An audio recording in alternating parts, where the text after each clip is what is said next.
کہ ایک شخص آیا، اس نے جو ہے وہ نماز کے دوران حمد و درود کے بغیر ڈائریکٹ اللہ سے مانگنا شروع کر دیا. تو جب وہ فارغ ہوا، آپ صلی اللہ علیہ وسلم نے اسے بلا کر کہا کہ سائل تو نے مانگنے میں جلدی کی، تجھے چاہیے کہ جب دعا مانگنے لگے پہلے اللہ کی حمد بیان کر، پھر مجھ پر درود پڑھ اور پھر اللہ کی طرف متوجہ. اور اس حدیث میں آتا ہے کہ ایک اور شخص آیا، یعنی ابن مسعود وہ خود تھے، اور اس نے اللہ کی حمد اور درود کے ذریعے دعا مانگی تو آپ صلی اللہ علیہ وسلم فرمایا سل تعطا سل تعطا، مانگ تجھے دیا جائے گا، مانگ تجھے دیا جائے گا. درود شریف پہ میں الگ سے بھی لیکچر دے چکا ہوں، مسئلہ نمبر 56 کے عنوان سے 2 گھنٹے کی گفتگو ہے.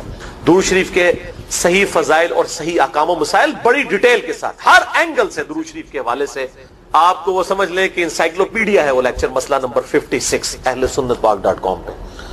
تو دعا کے لیے حمد اور درود شریف ضروری، اس لیے دیکھیں نماز کی انٹلیکچوئل ترتیب ہے. آپ پہلے دعا کرتے ہیں، التحیات للہ والصلوات والطیبات، اللہ کی حمد کرتے ہیں، پھر نبی صلی اللہ علیہ وسلم پر سلام عرض کرتے ہیں، السلام علیکہ ایھا النبی.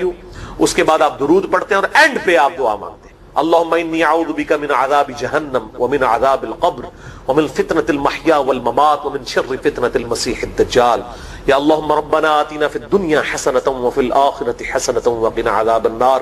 یا رب اجعلنی مقیم الصلاة ومن ذریتی ربنا وتقبل دعائی ربنا اغفر لی ولوالدی وللمؤمنین یوم یقوم الحساب.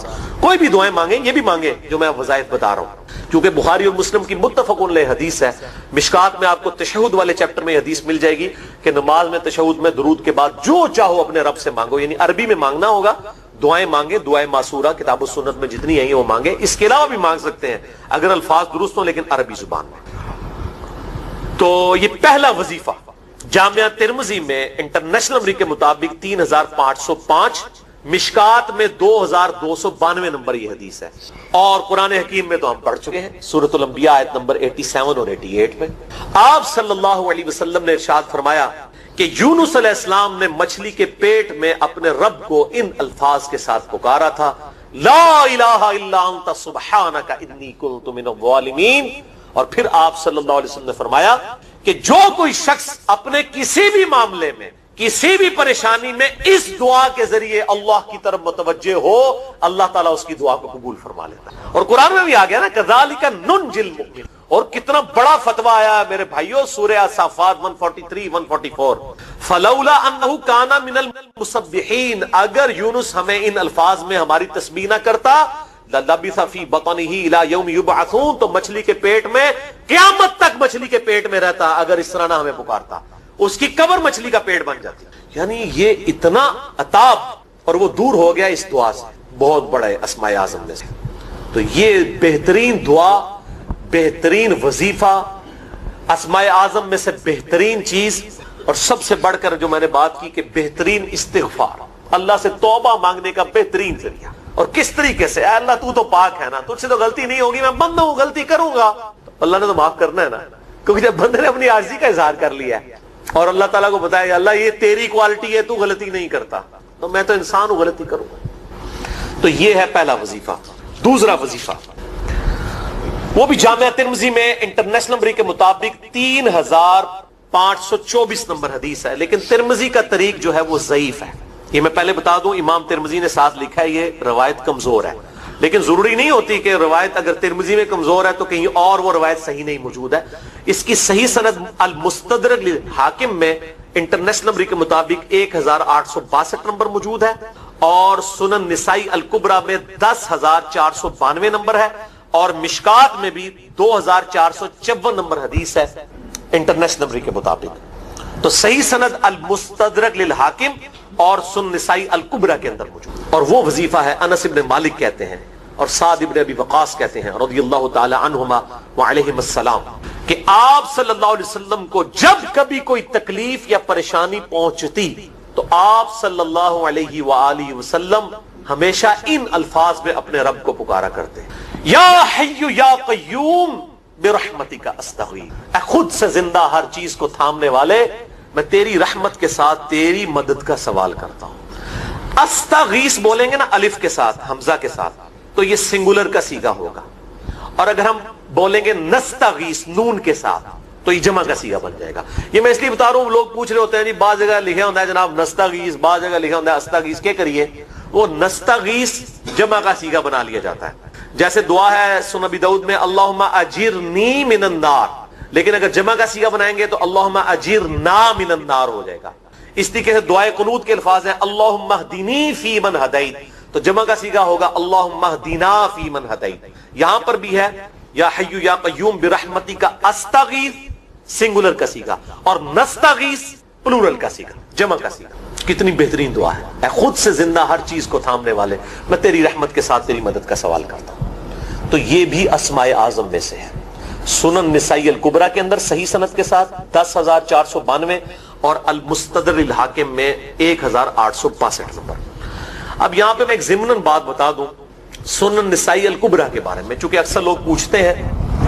میرے بھائیو، ایک سنن نسائی وہ ہے جو کتب ستہ میں ہم پڑھتے ہیں.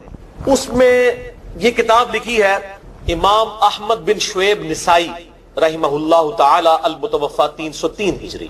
کتب ستہ میں یہ ویسے 5ویں نمبر پہ گنی جاتی ہے، لیکن بخاری اور مسلم کے بعد دنیا میں سب سے صحیح ترین کتاب سنن نسائی ہے. سب سے کم ضعیف حدیثیں اس کے اندر ہیں. بخاری مسلم کے بعد تیسرا نمبر اس کتاب کا ہے. دنیا کی کوئی حدیث کی کتاب بخاری مسلم کے بعد صحیح نہیں ہے جتنی سنن نسائی ہے.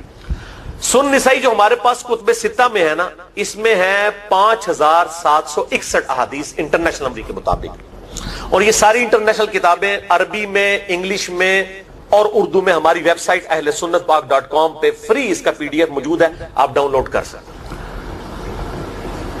5,761 احادیث ہیں اس سنن نسائی میں جو ہمارے پاس ہے. اسے ویسے ٹیکنیکل لینگویج میں کہا جاتا ہے سنن نسائی الصغریٰ، چھوٹی سنن نسائی، کیونکہ امام نسائی نے یہ کتاب نہیں لکھی تھی. امام نسائی نے کتاب لکھی تھی سنن نسائی الکبریٰ، بڑی سنن نسائی، اور اس میں حدیث ہیں انٹرنیشنل نمبر کے مطابق 11,770. بخاری مسلم سے بھی زیادہ حدیث ہیں اس میں.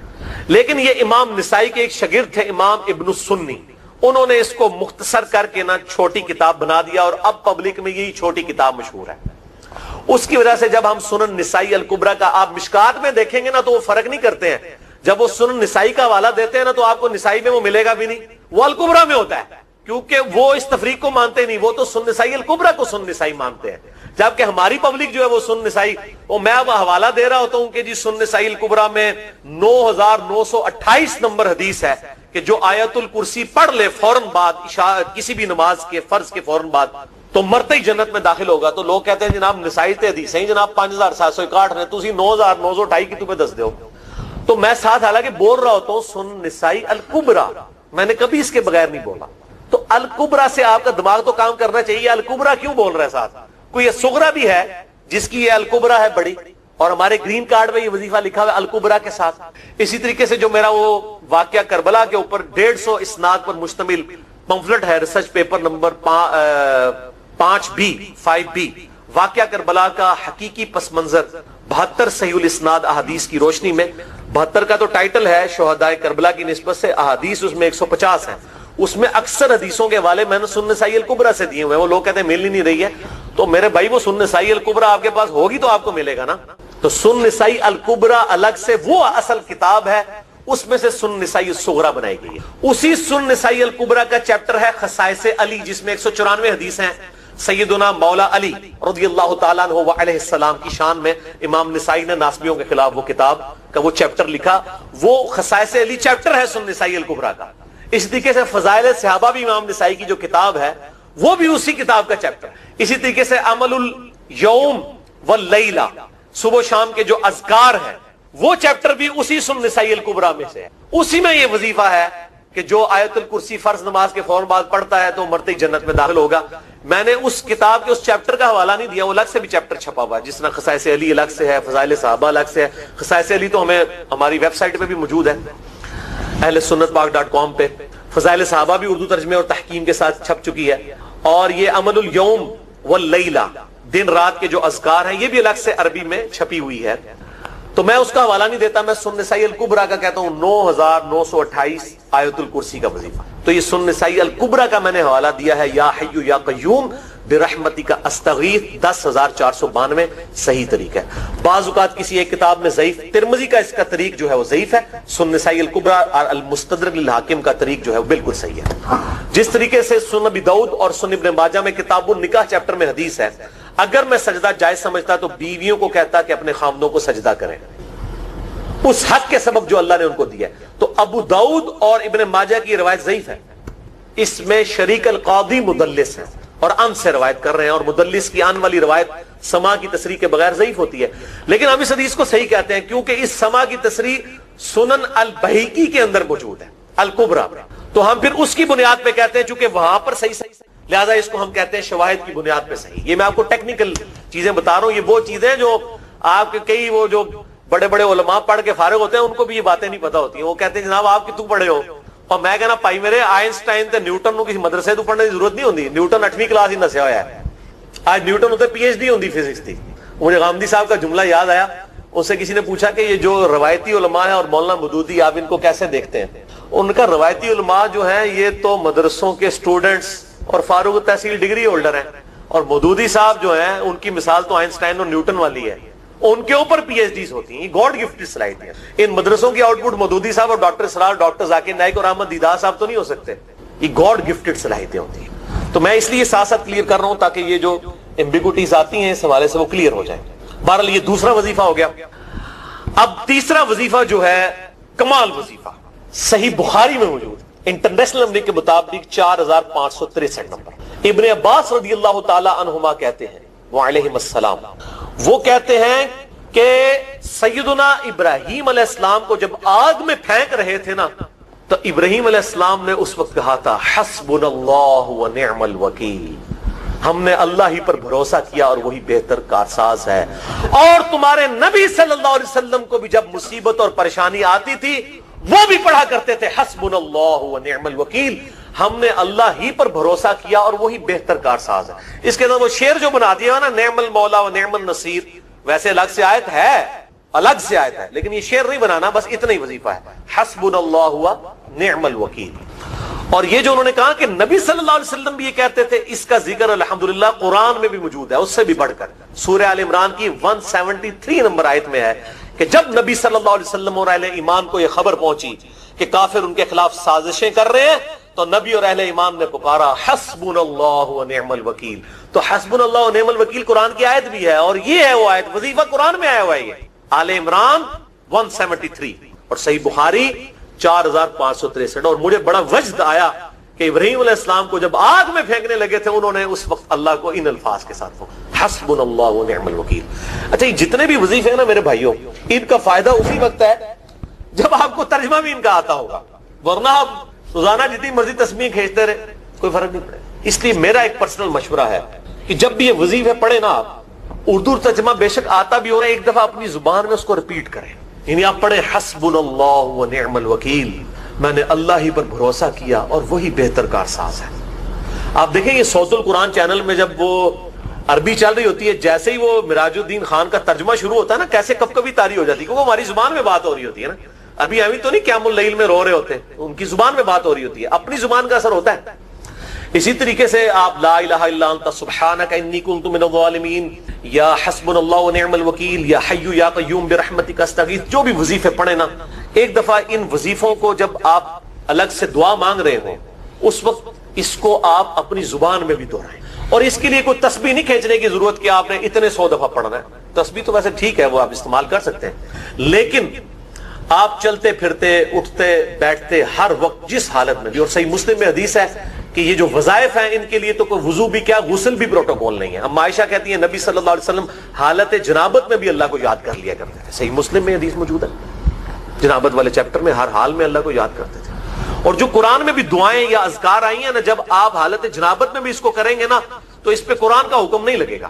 تو جامعہ ترمذی اور ابو داؤد میں جو حدیث ہے کہ حضرت علی کہتے ہیں نبی صلی اللہ علیہ وسلم کو حالت جنابت کے علاوہ کوئی اور حالت قرآن پڑھنے سے مانے نہیں ہوتی تھی, تو اس سے مراد قرآن کی تلاوت ہے. اگر قرآن کی دعائیں جیسے ہیں بسم اللہ الرحمن الرحیم, یہ بھی تو قرآن ہے, سبحان اللہ بھی تو قرآن ہے, الحمدللہ بھی تو, یہ اذکار جو ہے نا, جب آپ اذکار کی نیت سے پڑھ رہے ہوں گے پھر یہ قرآن نہیں شمار ہوں گے, ذکر شمار ہوں گے. اور اس کے لیے نہ وضو پروٹوکول ہے اور نہ غسل کا ہونا ضروری ہے, ہر حال میں اللہ کو یاد کریں. یونس علیہ السلام نے کتنے یاد کیتا ہے, پھر ظلمات, مچھلی کے پیٹ میں, جہاں نہ کوئی اگر بتی تھی اور تعفن پھیلا ہوا تھا اور اندھیرا ہی اندھیرا تھا, یہاں پہ وہ جناب کس طرح وہ روشن کرتے ہیں, پھر 1.25 لاکھ دفعہ پڑھواتے ہیں. یعنی میں بتا رہا ہوں آدھا سچ بڑا خطرناک ہوتا ہے. یعنی آیت کریمہ کی اصلیت تو موجود ہے کتاب و سنت میں, لیکن آدھا جو سچ جھوٹ ساتھ ملا لیا نا, اس کے اندر سارا بیڑا غرق کر دیا ہوا. اور بجائے یہ کہ لوگوں کو یہ وظیفہ بتایا جائے کہ اٹھتے بیٹھتے چلتے پھرتے اللہ کو ان الفاظ میں یاد کریں, اس کو انہوں نے کوئی اور ہی رنگ دے دیا ہوا ہے اور اس کو 1.25 لاکھ دفعہ ختم اور پتہ نہیں کیا کچھ بنا دیا ہوا ہے. تو یہ 3 وظائف تھے بڑے اہم اس حوالے سے, اور میں نے اس کو ضروری سمجھا کہ میں یہ ضرور بتا دوں تاکہ لوگ اس پہ ایجوکیٹ ہوں, ان وظائف کو کریں. اور مسئلہ نمبر 82 میرا الگ سے میرے بھائیوں ریکارڈ ہے. مسئلہ نمبر 82 اسماء اعظم اور دعا کی قبولیت سے متعلق جتنی بھی چیزیں ہیں میں نے اس میں بڑی ڈیٹیل کے ساتھ الحمدللہ کئی اور وظائف بھی بتائیں. لیکن اب وہ اتنے وظائف کوئی جمع کرنے کی ضرورت نہیں ہے. موٹے موٹے 3 وظیفے جو بتا دیے, انہی کو اگر کوئی لے لے اپنی دعاؤں میں انہی وظائف کو کرے تو اللہ تبارک و تعالی ہر معاملے میں جو ہے وہ انشاءاللہ تعالی کفایت فرمانے والا ہے. اللہ کی یاد, لا الہ الا انت سبحانک انی کنت من الظالمین, سورۃ الانبیاء میں آیا. اور اللہ تعالیٰ نے فرمایا سورہ الصفات میں کہ اگر یونس اس دعا کے ساتھ ہمیں یاد نہ کرتا, ہائے ہائے, تو پھر اسی دن مچھلی کے پیٹ سے نکالا جاتا جس دن کے مردے نکالے جائیں گے. یعنی قیامت تک, یعنی وہ مچھلی یونس کی قبر بن جاتی اگر وہ یہ دعا نہ کرتا. اس سے کئی رزلٹ نکلے. ایک تو رزلٹ یہ نکلا کہ یہ دعا اللہ کو اتنی محبوب ہے کہ وہ اللہ جس کا جلال اتنا ہے کہ وہ اپنے پیغمبر کو بھی کہہ رہا ہے کہ تو نے قیامت والے دن ہی نکلنا تھا, کہ مجھے اتنا غصہ ہے تیرے اوپر, گناہ کے اوپر نہیں لغزش کے اوپر. وہ غصہ بھی ٹھنڈا ہو گیا. اس لیے میں کہتا ہوں سب سے بیسٹ استغفار جو آئے ہیں ان میں سے ایک لا الہ الا انت سبحانک انی کنت من الظالمین ہے. اور جامعہ ترمذی میں حدیث ہے, جو شخص بھی یونس کی دعا کے ساتھ اللہ کی طرف متوجہ ہوا اللہ اسے معروم نہیں لوٹائے گا. یہ اسماء اعظم میں سے ہے. اور قرآن میں بھی ہے کذالک ننجی المؤمنین, مومنین کو بھی ہم نجات دیں گے جو یہ یونس کی طرح دعا مانگے گا. یہ تو قرآن میں بھی ذکر ہے. لا اچھا اس کے دیکھیں ترجمہ کتنا پیارا ہے, لا الہ الا انت, کوئی معبود نہیں سوائے تیرے, سبحانک اللہ تو تو غلطیوں سے پاک ہے, انی کنت من الظالمین, میں تو انسان ہوں, غلطیاں کروں گا. یار اس سے بہتر انداز ہو سکتا ہے کہ یا اللہ تو تو غلطی اس لیے نہیں کرتا کہ تو تو پاک ہے, تو پاک تو صرف تو ہے, مخلوق تو اس لیول پہ پاک ہو ہی نہیں سکتی. اس لیے ورنہ تو ہم مخلوق کو بھی سبحان پیغمبروں کے ساتھ بھی لگا رہے ہوتے. انسان جتنا بھی پرفیکٹ ہو پاک نہیں ہو سکتا. انبیاء کو اللہ نے گناہوں سے پاک کیا ہے, لغزشیں ان سے بھی ہوئی ہیں. حضرت آدم علیہ السلام سے لغزش ہوئی ہے, نوح علیہ السلام نے کافر بیٹے کے لیے دعا کی ہے, موسیٰ علیہ السلام سے بندہ مر گیا, نبی علیہ السلام کی 4 لغزشیں قرآن میں ذکر ہوئی ہیں. غزوہ احد پہ بددعا نکل گئی تھی زبان سے, تو وہ سورہ آل عمران میں آیا کہ آپ کو کوئی اختیار نہیں ہے, آپ نے بددعا دی ہے, اللہ چاہے تو ان کو ہدایت دے. اور پھر اسی خالد بن ولید کو ہدایت بھی مل گئی, اور اسی مبارک زبان سے جس سے بددعا ملی تھی سیف اللہ کا لقب بھی مل گیا. ٹھیک ہے, یہ سر اللہ کے اختیار ہے. پرفیکٹ صرف گاڈ ہے, اس کی کوئی مخلوق بھی پرفیکشن میں اس لیول پہ نہیں جا سکتی. مخلوق کی, یہ اللہ کا نقص نہیں ہے بلکہ مخلوق کا نقص ہے کہ جو مخلوق ہوگا نا وہ پرفیکٹ نہیں ہو سکتا. جیسے خالق ہمیشہ سے ہے, مخلوق ہمیشہ سے ہو ہی نہیں سکتی. وہ کہتے ہیں نا, اکثر لوگ سوال کرتے ہیں کہ اللہ تعالیٰ اپنے ساتھ کا ایک اور خدا پیدا کر سکتا ہے. ہم کہتے ہیں یہ محال ہے, اس لیے کہ جو پیدا ہوگا وہ خدا ہوگا ہی نہیں. جو پیدا ہو گیا تو خدا کون ہے, لم یلد ولم یولد. ٹھیک ہو گیا. تو ذکر بھی کریں سر, اللہ کو یاد کریں, جھوم جھوم کے ہر جگہ ذکر کریں. کوئی پروٹوکول نہیں, نہ وضو نہ غسل, ذکر کے لیے کوئی پروٹوکول نہیں ہے. جب مرضی ذکر کریں, اللہ کو یاد کریں. اور اس کے لیے کپڑے پہننا ہونا بھی ضروری نہیں ہے. اکثر لوگ یہ سمجھتے ہیں کپڑے پہننا ضروری ہے, نہ کوئی ضروری نہیں ہے. بعض اوقات بندہ وضو کے لیے اندر چلا جاتا ہے غسل کے لیے, یا غسل کرتے ہوئے تو لوگ بسم اللہ نہیں پڑھتے ہیں, کپڑے پہن کے پھر بسم اللہ پڑھتے ہیں. سر اللہ اور بندے کا کون سا پردہ ہے؟ ٹھیک ہے, آپ کر سکتے ہیں ذکر. اگلا سوال ہے, میں نے اپنی زندگی میں بہت شرک کیا ہے لیکن الحمدللہ اب توبہ کر چکا ہوں, لیکن اس کے باوجود یہی فکر دامن گیر رہتی ہے کہ شرک تو ناقابل معافی گناہ ہے. معلوم نہیں کہ میری توبہ قبول ہوگی بھی یا نہیں, مجھے بتائیں میں کیا کروں. آپ سب سے پہلے تو اس طرح کے خیالات سے توبہ کریں جو آپ کر رہے ہیں. ٹھیک ہے, اس کی وجہ یہ ہے کہ سورہ التوبہ کی آیت نمبر 70 میں اللہ تعالیٰ نے فرمایا کہ جو شخص توبہ کر لے سچے دل کے ساتھ, اور اس سے پہلے بڑے بڑے گناہوں کا ذکر ہوا ہے, ان میں سے ایک شرک بھی ہے. بلکہ اب یہ کریٹیکل سوال ہے تو میں یہ آیت پڑھ کے بھی بتا دیتا ہوں. پارہ نمبر 19 کے اندر جا کے سورہ الفرقان کی آیت نمبر ہے یہ 70. اعوذ باللہ من الشیطان الرجیم, بسم اللہ الرحمن الرحیم. ہاں جی یہ آ گیا والذین لا يدعون مع اللہ الہا آخر، یعنی اللہ تعالیٰ اہل ایمان کی نشانی بتا رہا ہے کہ وہ ایسے لوگ ہیں کہ وہ اللہ کے ساتھ کسی اور کو الہ کے طور پر نہیں پکارتے، ولا يقتلون النفس التي حرم اللہ الا بالحق، اور کسی جان کو ناحق قتل نہیں کرتے۔ ہاں بفتوی شریعت والا معاملہ علیحدہ ہے، یعنی قتل کے بدلے قتل، وہ بھی گورنمنٹ کا جوڈیشری کا کام ہے، آپ نے خود نہیں کرنا۔ ولا یزنون، نہ زنا کرتے ہیں۔ ومن یفعل ذلک یلقى اثاما، جو کوئی یہ 3 گناہ کرے گا ان قریب ان کا عذاب چکھ لے گا۔ کون سے 3 بڑے گناہ گنوائے گئے ہیں؟ نمبر 1 اللہ کے ساتھ شرک، نمبر 2 قتل ناحق، اور نمبر 3 زنا۔ حتیٰ کہ بخاری مسلم میں ایک حدیث ہے کہ نبی علیہ السلام سے جب بڑے بڑے گناہوں کے بارے میں پوچھا گیا نا تو آپ نے یہی 3 گناہ گنوائے اور پھر آپ نے کہا قرآن پڑھ کے دیکھو، یعنی نبی علیہ السلام بھی اپنی بات کی دلیل میں قرآن پیش کرتے تھے، ماشاءاللہ تعالی۔ والذین لا يدعون مع اللہ الہا آخر ولا يقتلون النفس التي حرم اللہ الا بالحق ولا يزنون ومن يفعل ذلك يلقى اثاما يضاعف له العذاب يوم القیامة ويخلد فيه مہانا، جو یہ 3 گناہ کرے گا اس کے لیے عذاب دگنا کر دیا جائے گا قیامت میں، اور وہ ذلیل و خوار کر کے آگ میں یعنی جھونکا جائے گا۔ الا من تاب، ہاں اگر کوئی ان گناہوں سے توبہ کر لے۔ کون سے؟ نمبر 1 شرک، نمبر 2 قتل ناحق، اور نمبر 3 زنا۔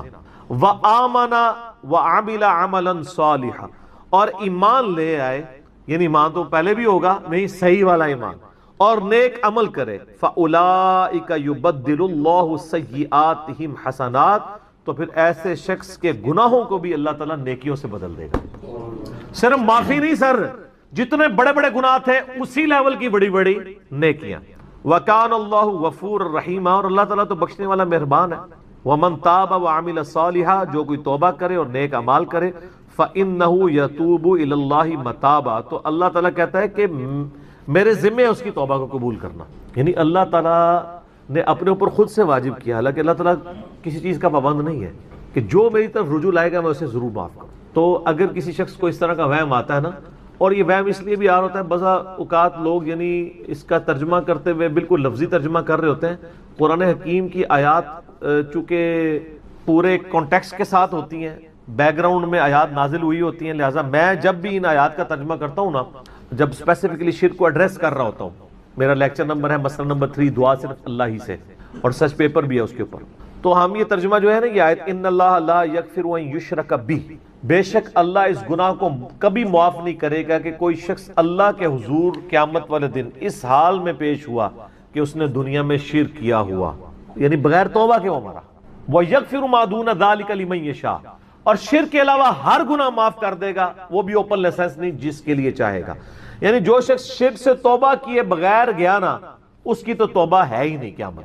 ہاں دنیا میں کر گیا وہ معاملہ علیحدہ ہے، قیامت میں اللہ سے اس حال میں ملا کہ اس نے دنیا میں شرک کیا ہوا اور توبہ نہیں کی، تو اللہ تعالیٰ اس کا گناہ معاف نہیں کرتا۔ وَمَن يُشْرِكْ بِاللَّهِ فَقَدْ ضَلَّ ضَلَالًا بَعِيدًا، جو کوئی شرک کرتا ہے وہ گمراہی میں دور جا پڑا، وَلِعَوْذُ بِاللَّهِ تعالی۔ دنیا میں تو میرے بھائی جامعہ ترمذی میں حدیث ہے، نبی علیہ السلام نے فرمایا موت کے غرغرے سے پہلے اللہ تعالیٰ توبہ قبول کرتا۔ موت کے غرغرے سے مراد ہے نزع کا عالم طاری ہونے سے پہلے، جب کسی کو موت نظر آ گئی نا اب وہ توبہ نہیں کر سکتا۔ وہ تو قرآن حکیم میں ہے نا، فرعون جب ڈوبنے لگا تھا تو اس نے کیا کہا تھا، میں ہارون اور موسیٰ کے رب پر ایمان لاتا ہوں، بنی اسرائیل کے رب پہ، تو اللہ تعالیٰ نے کیا فرمایا تھا، الآن، اب لایا ایمان، حالانکہ ایمان تو لے آیا تھا، وہ غرغرہ تو وہ لے ہی رہا تھا نا، غوطہ تو کھا رہا تھا نا۔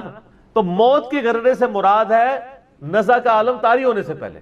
اور اس میں ایک پوائنٹ کئی دفعہ ہائی لائٹ کر چکا ہوں، یہاں پہ بھی کر دوں، اگر آپ کو کسی شخص کے بارے میں یہ پتا چل جائے نا کہ اس کو لا علاج بیماری لگ چکی اور وہ اب کچھ عرصے میں ایکسپائر ہو جائے گا، جیسے کینسر ہے، یعنی ہم نے یہ لرن کر لیا نا کہ کینسر جب 3rd سٹیج کے اوپر پہنچ جاتا ہے تو وہ انسان بچتا نہیں ہے۔ جس شخص کو کینسر ہوا ہے یا سپوز اس کے گردے فیل ہو گئے یا دل بالکل ایج پہ پہنچ چکے، ایسے لوگوں کو یعنی پاکستان انڈیا میں تو لوگ چھپاتے ہیں کہ پہلے ہی نہ کہیں مر جائے وہ سن کے۔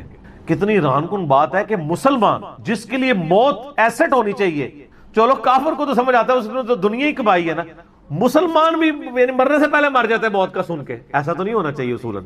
اور یہ ٹانٹ اللہ نے قرآن پاک میں یہودیوں کو دی ہے سورہ جمعہ کے اندر، کہ کہتے ہیں نا اللہ کے بڑے چہیتے ہیں، ان کو کہو کہ تم موت کی تمنا کرو اگر تم سچے ہو۔ اگر تم اللہ کے چاہتے ہو تو پھر موت تو تمہارے لیے خوشخبری ہونی چاہیے، لائبلٹی نہیں ہونی چاہیے، ایسٹ ہونی چاہیے۔ اب یہی تان ہمیں بھی آ رہا ہے، مسلمان کی حالت نہیں ہونی چاہیے، اس کو موت کا پتہ چلے تو جناب وقت سے پہلے ہی مرنے کی کوشش کرے۔ تو لیکن آپ یورپ امریکہ میں اگر کسی کو بیماری ہو نا، اس کو بتا دیا جاتا ہے کہ سر پلان کر لیں، 6 مہینے ہیں، اور 6 مہینے بھی ان کے پلان ہیں، وہ 6 سال بھی ہو سکتے ہیں، 6 گھنٹے بھی ہو سکتے ہیں، وہ تو اللہ کی مرضی ہے، وہ ایک ایسٹیمیٹ بتاتے ہیں۔ یہاں پہ لوگ چھپا لیتے ہیں۔ اس کا نقصان یہ ہے کہ نہ وہ اپنی لائف کو یعنی کوئی وراثت کے پوائنٹ آف ویو سے مینج کر سکتا ہے، اور سب سے بڑھ کے اسے توبہ کی طرف آپ کو لانا چاہیے۔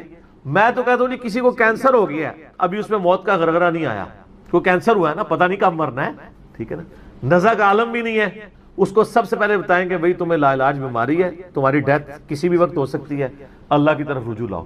سر اس نے پوری زندگی بھی عیاشی کی تھی نا، وہ اپنی آخرت مینج کر سکتا، وہ تو خیر کر سکتا ہے، ہمیں بھی اپنی آخرت مینج کرنی چاہیے۔ روزانہ مرنے سے پہلے توبہ کرنی چاہیے۔ روزانہ ہم مرتے ہیں نا، صحیح بخاری میں حدیث ہے نا، نبی علیہ السلام رات کو سوتے ہوئے کیا دعا مانگتے تھے؟ اللہم باسمک اموت و احیا، میں تیرے نام پر مرتا اور جیتا ہوں، یعنی سوتا اور جاگتا ہوں، کیونکہ صحیح بخاری میں حدیث ہے موت جو ہے وہ نیند کی بہن ہے۔ اور جب آپ صبح اٹھتے ہیں تو وہ بھی صحیح بخاری میں دعا ہے، الحمدللہ الذی احیانا بعد ما اماتنا والیہ النشور، تمام تعریفیں اس اللہ کے لیے ہیں جس نے مجھے مرنے کے بعد زندہ کیا، یعنی موت کے بعد زندہ کیا، اور میں نے پلٹ کے اس کی طرف جانا ہے۔ تو رات کو سونے سے پہلے توبہ کریں، اور سب سے بیسٹ توبہ تو وہ بخاری مسلم میں حدیث ہے، جس نے رات میں سورۃ البقرہ کی آخری 2 آیات پڑھ لی اسے ہر چیز سے کفایت کر جائیں گی۔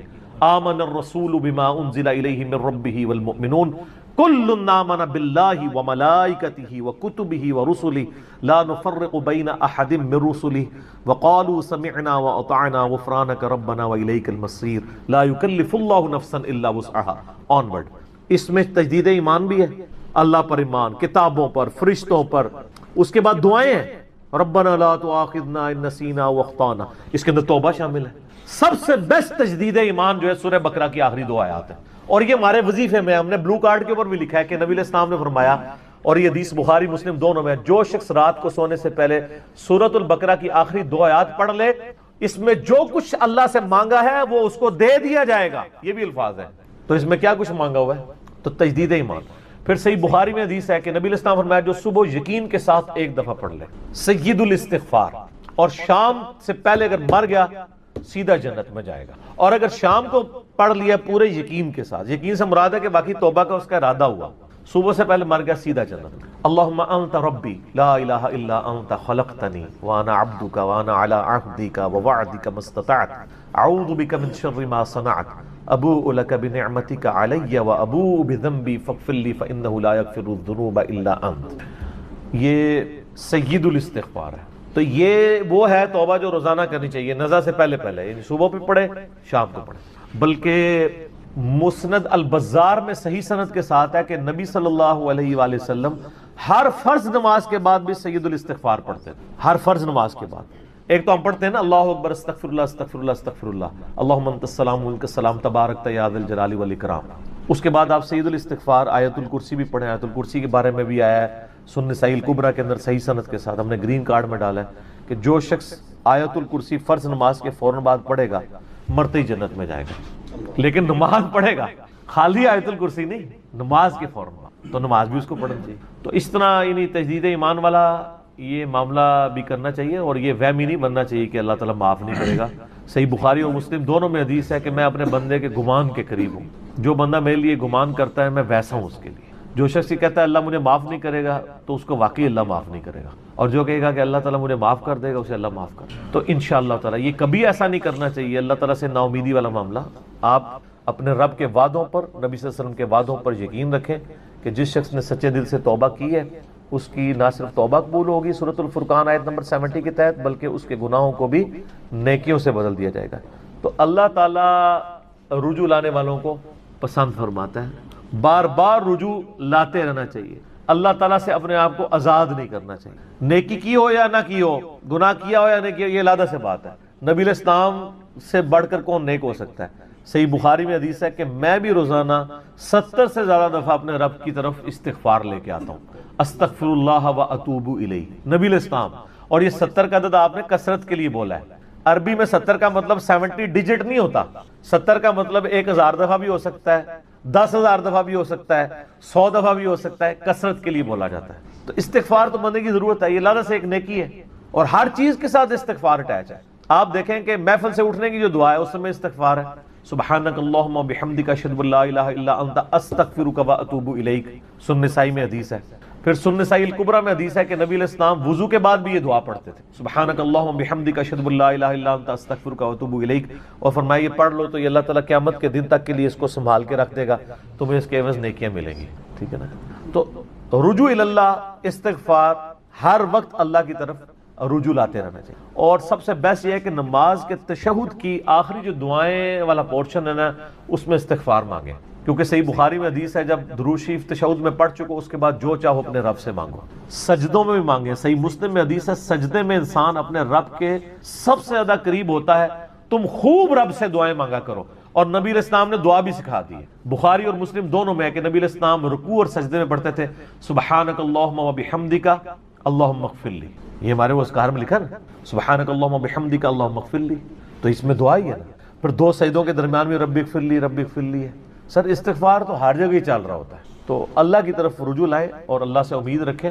دنیا میں کسی نے توبہ کر لی تو موجہ ہی موجہ، یہ آخرت کے لیے معاملہ ہے۔ تو شرک، یار آپ نے کیا شرک کیا ہوگا جو صحابہ کرام نے قبول ایمان سے پہلے کیا ہے؟ سر صحیح مسلم میں حدیث ہے 321 نمبر، میں نے کربلا والے ریسرچ پیپر میں ڈالی، بڑی لمبی حدیث ہے۔ عمر بن عاص رضی اللہ تعالیٰ عنہ کہتے ہیں کہ جب مجھے یہ اندازہ ہوا کہ اب نبی علیہ السلام یعنی غلبہ پائیں گے، یعنی اللہ نے ان کا سینہ اسلام کے لیے کھول دیا، اسلام قبول کرنے کے لیے نبی صلی اللہ علیہ وآلہ وسلم کی خدمت میں حاضر ہوئے، تو خود ہی بتاتے ہیں، اور انہوں نے اپنے نزع کے عالم میں موت کے وقت میں اپنے بیٹے کو، بڑی لمبی بڑی رکت انگیز حدیث ہے، میرا یوٹیوب پہ کلپ بھی ہے، عمر بن عاص کی موت کے وقت گفتگو اشک بار آنکھوں سے سننے والی ہے۔ تو خیر اس میں یہ بھی الفاظ ہیں، کہتے جب میں نبی صلی اللہ علیہ وسلم کے پاس ایمان لانے کے لیے گیا نا، تو نبی علیہ السلام نے اپنا دایاں ہاتھ آگے بڑھایا بیعت کرنے کے لیے، تو کہتے ہیں میں نے دایاں ہاتھ بڑھایا لیکن حضور کے ہاتھوں میں ہاتھ دینے سے پہلے کھینچ، میں نے کہا یا رسول اللہ پہلے مجھے گارنٹی دیں کہ میں نے جو کچھ اسلام کے خلاف سازشیں کی ہیں پچھلے 19 سال میں، اسلام کے آنے کے بعد 19 سال تک اسلام کے خلاف یہ اور خالد ابن ولید دونوں، یہ دونوں کٹھے مسلمان ہوئے تھے ایک ہی دن ایک ہی وقت میں، 19 سال۔ پھر اسلام کی حالت میں انہیں 19 سال نہیں ملے ہیں حضرت خالد ابن ولید کو، کفر میں ملے ہیں، اسلام میں تھوڑا وقت ملا ہے۔ تو حضرت عمر بن عاص کہتے ہیں میں نے ہاتھ کھینچ لیا، میں نے کہا یا رسول اللہ پہلے گارنٹی دے میرے سارے گناہ معاف ہو۔ تو آپ صلی اللہ علیہ وسلم نے فرمایا کہ اے عمر، کیا تجھے نہیں پتا کہ اسلام پچھلے کے سارے گناہوں کو معاف کر دیتا ہے، اور اللہ کی راہ میں ہجرت پچھلے کے سارے گناہوں کو معاف کر دیتی ہے، اور حج مبرور پچھلے کے سارے گناہوں کو معاف کر دیتا ہے۔ تو یعنی اسلام لے کر آنا کتنی بڑی دولت ہے۔ تو یہ تجدید ایمان کرنا، کلمہ پڑھ کے یہ اپنا تجدید ایمان والا معاملہ بھی کرتے رہنا چاہیے، یہ بھی ایک توبہ کا ذریعہ ہے۔ اللہ سے امید رکھیں، اللہ کو اصل میں باغی پسند نہیں ہے، جو گناہ کر کے توبہ کر لیتے ہیں نا وہ اللہ کو بڑے پسند ہیں، اتنے پسند ہیں کہ ایک بڑی عجیب و غریب روایت ہے صحیح بخاری اور مسلم میں، صحیح مسلم میں ذرا زیادہ ڈیٹیل ہے کہ نبی علیہ السلام فرماتے ہیں اگر تم گناہ کرنا چھوڑ دو گے تو اللہ تعالیٰ تمہیں ختم کر دے گا، اور ایسی مخلوق لے کے آئے گا کہ جو گناہ کرتی ہو اور اللہ ان کو معاف کر کے خوشی محسوس کرے۔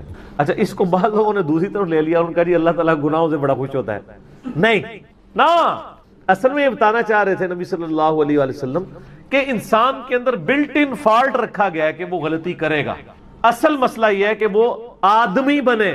آدم نے اپنی غلطی کو جسٹیفائی کیا نہیں، جب غلطی کی تو کیا کہا ربنا ظلمنا انفسنا وان لم تغفر لنا وترحمنا لنکونن من الخاسرین، معاف کر دیا اللہ نے۔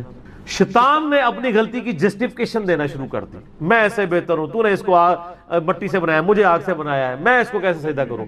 جو اپنی غلطی کی جسٹیفیکیشن دے وہ شیطان ہوتا ہے، اور جو اپنی غلطی کی جسٹیفیکیشن دیے بغیر سیدھی معافی مانگ لے وہ آدمی ہوتا ہے۔ ہم کہتے ہیں نا آدمی، آدم کے ساتھ اس کی نسبت مضبوط ہو جاتی ہے۔ تو رجوع اللہ، تو وہ نبی علیہ السلام یہ بتانا چاہ رہے تھے کہ ایسی مخلوق جو گناہ نہ کرے وہ تو آلریڈی اللہ کے پاس موجود ہے، فرشتے۔ اللہ نے انسان اور جن کو ایسی مخلوق بنایا ہے جو اپنی ول سے اپنے رب کو چوائس کرے، فَأَلْهَمَهَا فُجُورَهَا وَتَقْوَاهَا، ان میں یعنی برائی کا مادہ بھی رکھ دیا، اچھائی کا بھی، وہ خود اپنی عقل ایز اے انسٹرومنٹ یوز کر کے یہ اللہ تعالیٰ کو خود سے وہ چوز کرے۔ ایسی مخلوق اللہ کو چاہیے تھی۔ سر یہی وہ چیز ہے جیسے انسان فرشتوں سے افضل ہو جاتا ہے، اور میں اکثر کہا کرتا ہوں کہ یہ وہ دولت ہے جو جبرائیل کے پاس بھی نہیں ہے. سر جبرائیل مجھ سے اگر میرا ایمان ایکسچینج کرنا چاہے نا میں نہیں کرتا.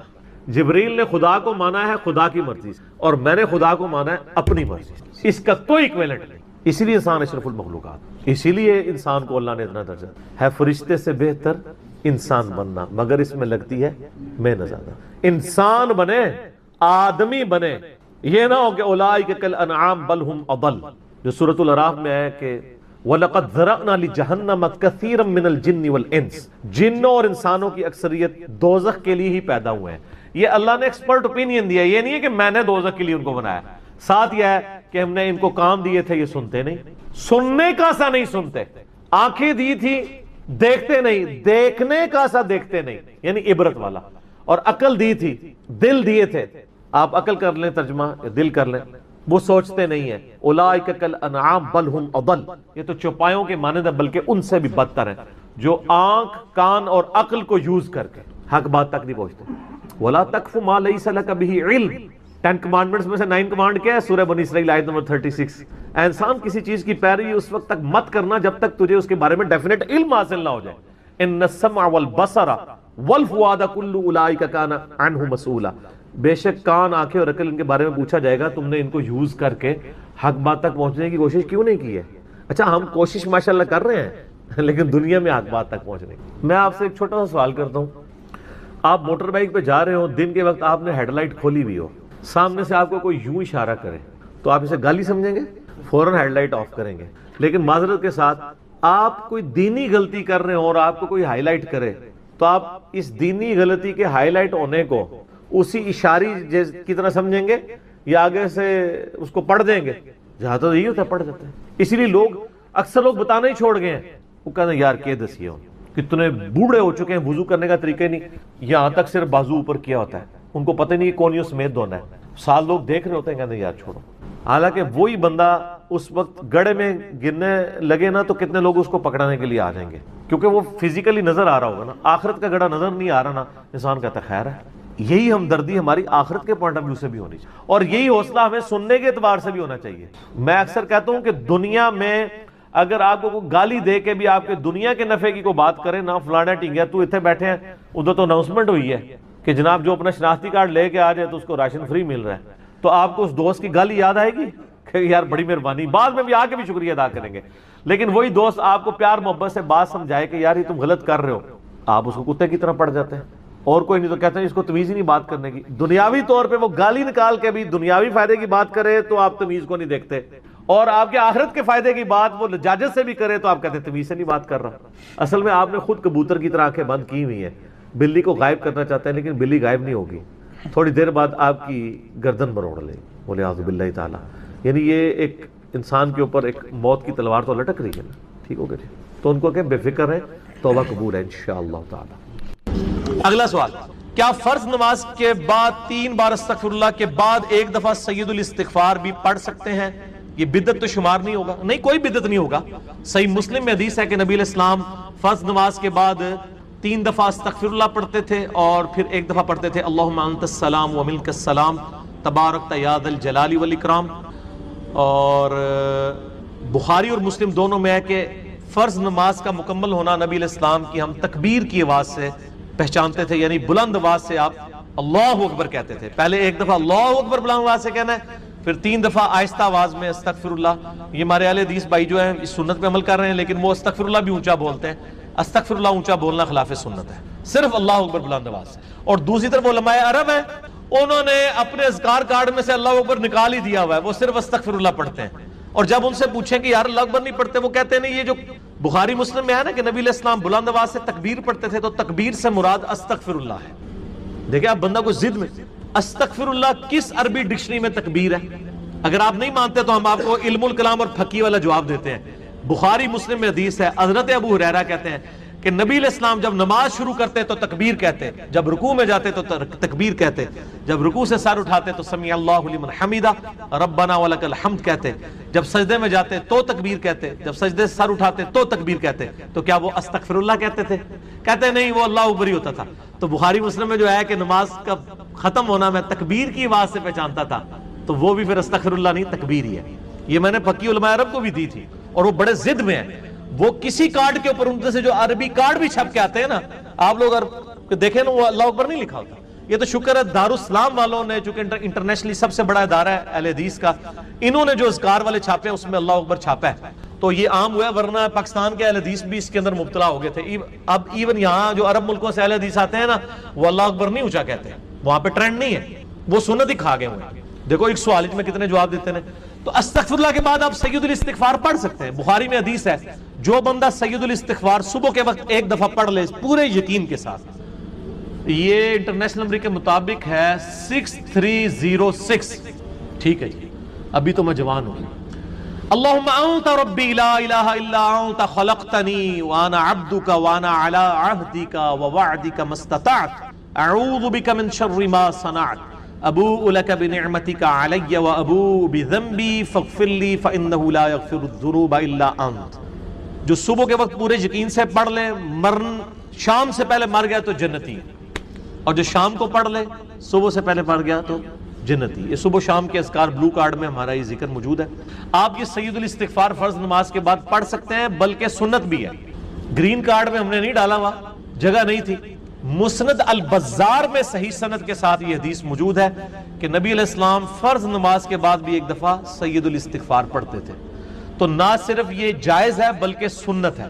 اور میں الحمدللہ فرض نماز کے بعد جو آیت الکرسی کا وظیفہ ہے، باقی اذکار ہیں، تو میں سید الاستغفار ہر فرض نماز کے بعد پڑھتا ہوں، کیونکہ نبی علیہ السلام کی سنت تھی سید الاستغفار بھی، اور 3 دفعہ استغفر اللہ لادا سے، اور اللہم انت السلام منک السلام، اور باقی اذکار تسبیحات فاطمہ الگ سے. کس سے مانگے کہاں جائے، کس سے کہیں، کس سے مانگے کہاں جائے، کس سے کہیں.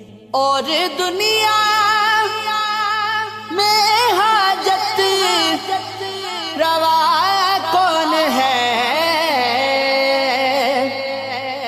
سب کا داتا ہے تو، سب کو دیتا ہے تو.